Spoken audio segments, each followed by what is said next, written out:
rolling up onto the block right now. A little piece of NASCAR racing history and Corvette racing history. A very interesting car.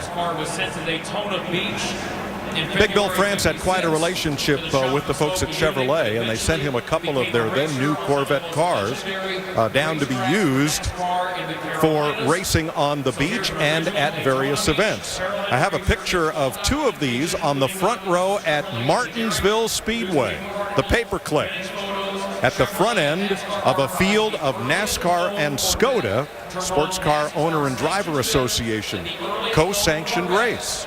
Steve? Let's take a look under this beautiful Corvette on the chassis cam.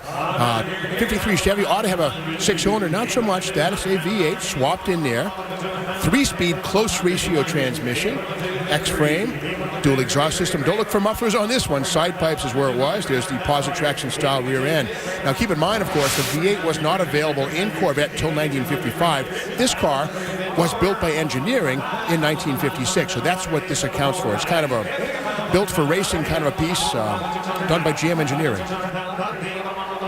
Second photo down, I believe that is Martinsville Speedway. Two Corvettes on the front row in that second photo. Corvettes on the beach with bathing beauties and race car drivers. And all the way to the left, that is the Madhouse, Bowman Gray Stadium, Winston-Salem, North Carolina, where this car ran with number 62 in the International 100. Grand National stock cars, bug-eye sprites, and yes, Corvettes. You can get a camera inside of the cockpit. There's some nice stuff. There's notations included here. We can see there's a strip of original fiberglass in the dash that shows where some of the original gauges were put. It says here, the gauges were relocated per Chevrolet engineering work order and Maury Rose. And you can see here some old patina under the nice fresh paint. That is very cool. As in Maury Rose, the famous race car driver. Yeah, Indy 500 winner. Exactly. Now, I should point out, we're at $2 million on the bid, but this is a reserve car, meaning that the consignor has a minimum bid that he'd like to see attained before he's willing to let it go. And at this point, it doesn't appear that we have passed the level that the consignor is willing to let it go for. The oldest known Corvette race car. Yeah, not just NASCAR racer, the very first, as far as anybody knows, the very first Corvette that was ever used in sanctioned racing.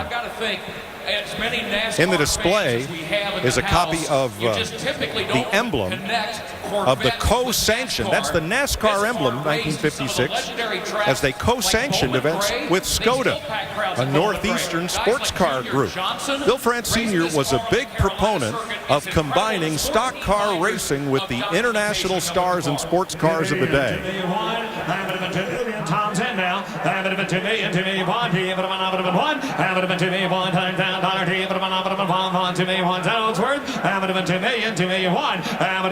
It's a significant piece of history, and they have the history of it literally from day one. They know who's owned it, who raced it back in those days. It's a phenomenal piece of race history.